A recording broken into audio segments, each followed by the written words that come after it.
good afternoon. It's pretty snowy and most of my classes got cancelled today due to the really crazy snow conditions. So I thought I would do a quick 15-minute video, 10-15-minute video about how you can do yoga using a wall as your support. Perfect for when you're feeling kind of can't really be asked to do yoga and you just feel like you need to relax, need to lie down, need a bit of support maybe in your life. I've got a wall behind me, there, that's all you need, and we're just going to take maybe 4 or 5 poses and just basically take a yin style of yoga and stick it with this supporting kind of wall. Yeah, so here we go. First things first, we're going to start with legs straight up the wall, called legs up the wall pose or Viparita Karani. So find yourself with a bit of wall space. Come in, you get nice and close to the wall by sitting with your hip right next to the wall and then swinging your legs up the wall like so. And then you can just hang out with your legs up into the sky. Hands can do whatever feels best. And then you just begin to slowly breathe and close the eyes.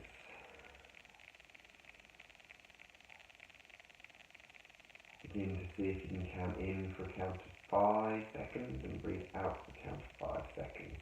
Maybe if that feels really natural and really easy, you can speed it up to 6 or 7 seconds if it feels a bit too much. You're having to really strain to get to that 5 or 6 seconds, and just drop it down to 3 or 4. Maybe find one hand on the belly, one hand on the chest as well. So we're going to spend about 3 minutes of our legs just straight up the wall. You might find that it's quite difficult to get your bum right close to the wall if you've got quite tight hamstrings, so you might end up starting somewhere like this. And so that's exactly the same pose, so don't worry too much.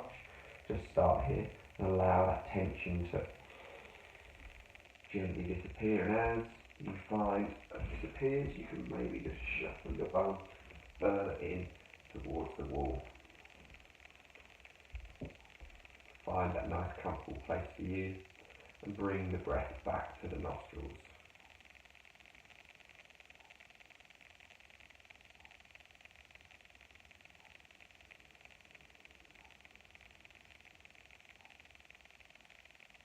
It becomes our main point of focus. It becomes our anchor to the present moment. Every inhale we try to tune into which side of our nostril mainly feels that sensation. Is it the right or the left? It's not better if it's one or the other. It might just be that one side of our kind of energy channel is more open than the other. We tend to find that one nostril will be more open than the other, and it kind of tends to switch over. I've read somewhere that it's kind of about 90 minutes, it switches from one side to the other. I've read somewhere else that it's maybe like every 6 hours, so personally I've kind of noticed it being more kind of hour and a half rather than 6 hourly, but again, maybe that'll be different for you. Already halfway through this.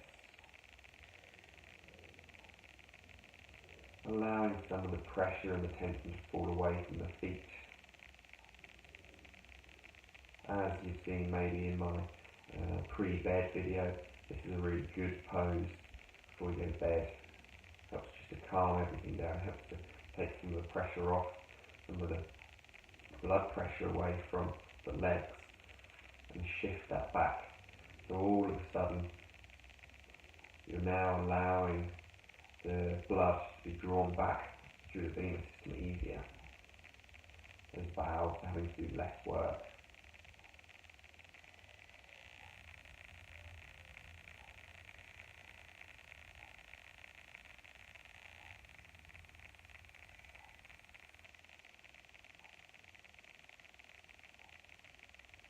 Then you just feel the breath.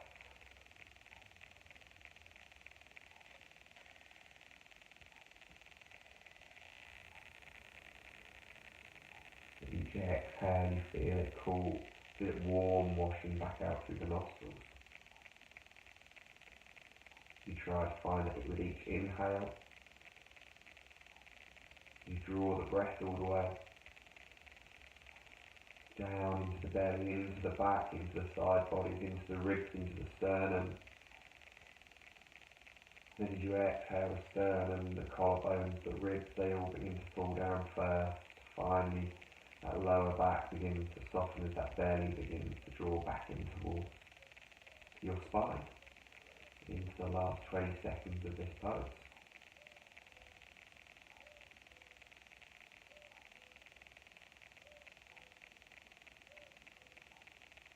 Can you keep trying to lengthen through the back of the neck so your spine stays long? Again, even though you're just sitting still, lying still, there's a whole bunch you can actually tune into. Begin to allow the legs to come wide.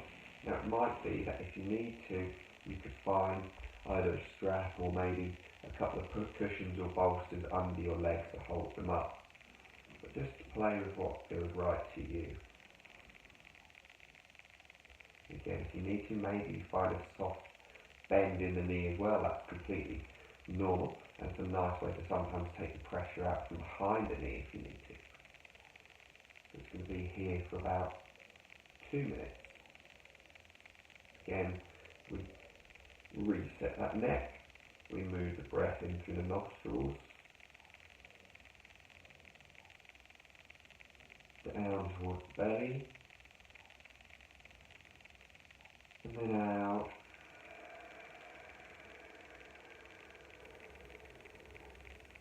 Through everything, finally letting the belly button draw back down towards your spine.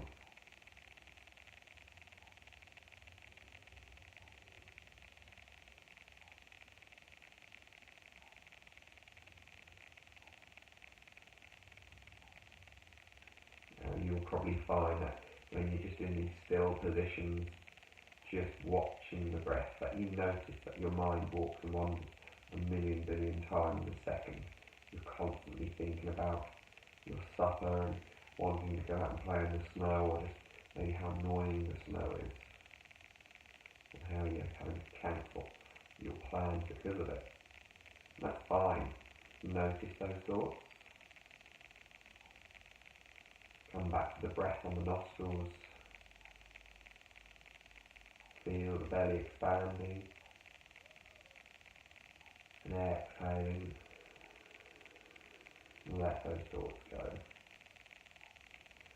So this is a really simple style of practice that you can do even whilst you're watching TV maybe, if you just want some way to move through your body. Bring your hands behind your knees, slowly begin to draw the legs back in towards the midsection.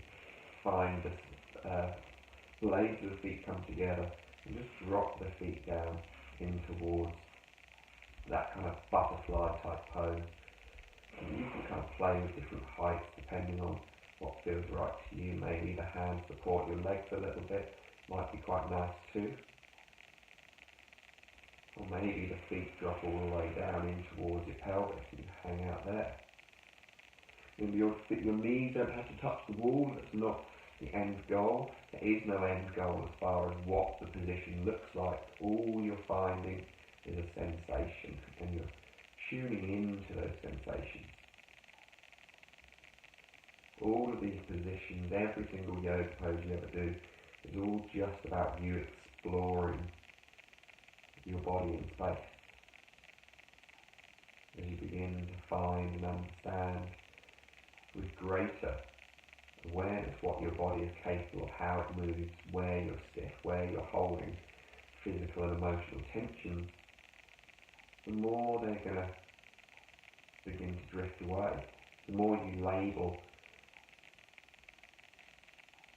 these feelings that come up, and you're not trying to label them as far as like, oh, that was this situation, or that was when my ex-girlfriend left me, or ex-boyfriend left me, or, you know, this thing happened in primary school and I've held on to it since then. It's more just, I feel this tension around here. And that kind of feels like I'm jumping into this weird, like, oh, you know, slightly fearful or whatever else. Cool. Just breathe. Come back to that sensation in the back of the nose. Allow the stillness of the body, of the breath, to still the mind. And then try to observe that kind of label that you just come up with, almost slightly more from a third person point of view. Try to allow it to not be so attached to you. Try to grip onto it. Sometimes you can come up with these nice happy thoughts that maybe something pops up. And if there's a nice happy thought, then maybe we want to hold on to that. Again,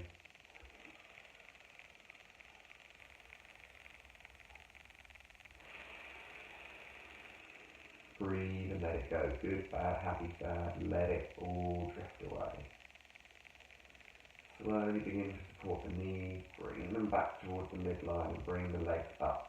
Now you're probably going to have to shuffle and slide your back along the floor a little bit and pick your right foot up, cross it over your left knee and come into this figure four type shape. And so now we get this pull down the outside of the thigh. If you can, try to still feel as if your sacrum is touching the floor. If your back's up here somewhere, if you've got a big gap, then maybe you just need to shuffle your bum back a bit further along the mat. Maybe over time, you can begin to shuffle your feet and your bum in a little bit. That's going to make it more intense. And remember, this isn't a no pain, no gain type of practice. As far as I'm concerned, there is no pain, no gain. The sensation, the dull ache is going to grow, but that's fine. We can keep breathing. We're just applying stress through our tissues, through our bodies, through our minds. We set up those questions of do we run away physically and have to fidget and move to make ourselves be able to cope with that growing dull ache, or do we mentally run away? Do we suddenly just start thinking about anything and everything to take our mind off this growing ache? Maybe we just kind of give up, but hopefully we just surrender into the pose, allow the body to sink into the ground, sink into the floor, just to let go and relax. Last 15 seconds on this side. Just to allow ourselves to give in to our breath and where that breath, especially the exhale, can lead to. Slowly begin to press into the left foot which is on the wall. Lift your bum up almost to a bridge pose. Take your right foot off. Cross your left foot over your right knee and come down. One other little thing to think about, if you can kind of turn to see me a little bit. Try, it's not too important in this pose, but it is a little bit. Just try to think about pulling the toes up towards the nose a little bit so your ankle isn't stiffling, so you don't have wrinkly ankle skin. If you do that, you're going to feel it more shift into the hip. And that should then mean that all of this movement is coming from our hip and our hamstring, that whole complex of muscles running down and around there.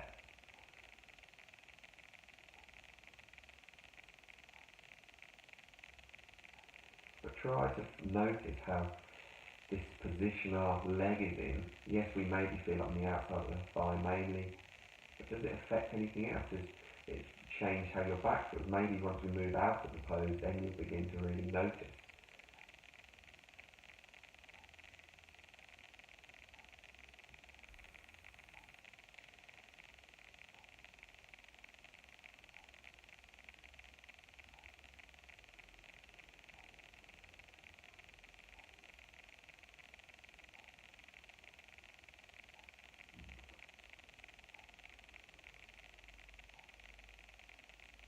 Into the last 30 seconds of this pose, and we've got one more little pose to take, just as the snow begins to fall once more outside. Last 15. Again, can you come back to your breath? Can you feel as if your sacrum is pressing down into the floor? Can you feel the warm, lengthened exhale? Now begin to press into that right foot. Lift the left foot off, bring both feet to the wall. And again, you might just need to shuffle your bum back a little bit. Your back might be quite achy after lying on it for a whole length of time. But roll up into a bridge pose and just hang out there for a moment. Again, you might need to shuffle around to make yourself comfortable. But once you're in this position, it can be quite easy to squeeze bum cheeks on, press into hands. I would want you to just try and relax and let go. Let go of bums, let go of hands and shoulders, everything can relax. And just for now, tune in to where your bony prominences are at the front of your hips. You can maybe just run your thumbs into that spot when you feel those, what we call the ASIS, anterior superior iliac spine. Then you can just bring the fingers slightly inside of that. And I just want you to tune in to those bits of deep muscle down there. That's where your psoas sits, this big, well, it's called a hip flexor, but I'd say one of its biggest jobs is more spinal stabilising. But you can kind of feel that begin to load up as if weight of gravity pulling down, loading into that. You can kind of feel maybe how tight it is on one side or the other. For me, it was a breakthrough doing this pose, because I suddenly felt like a lot of my niggly hip problems is all due to an old scar in my belly from my appendix coming out. And it was this pose, just hanging upside down, allowing gravity to load it up. But once I started feeling the tension and poking around, all of a sudden, it was right under where my scar is. So if you've ever had an operation, that can have absolutely massive effects on the rest of your body. Just going to be here for another 30 seconds. Whenever you have your body cut, whether by surgery or whatever it might be, then once you heal, all of those tissues, everything, the fascia, the muscle cells, muscle tissues, all of the kind of extracellular matrix stuff, they all get bonded together into this kind of scar, obviously to try to heal the area. Last 10 seconds. And when that happens, it can pull really tight, which can then shorten an entire side of your body, an entire length of tissue in your leg, which can then cause all sorts of niggles and discomfort. Slowly begin to roll your back down towards the floor. As your back touches the ground, grab your knees, give them a little hug and a squeeze. And then gently allow yourself to press away from the wall. Lie yourself down as you pull the knees in and just drop them briefly over towards the right side, finding a nice little spinal twist.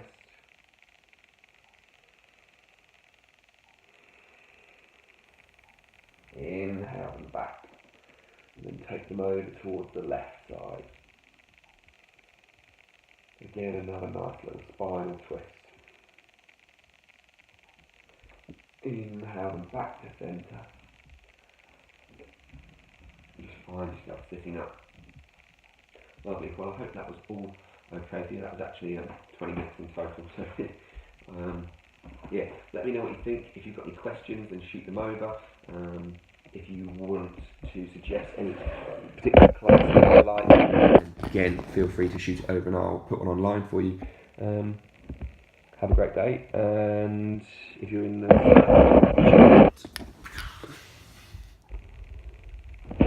Go.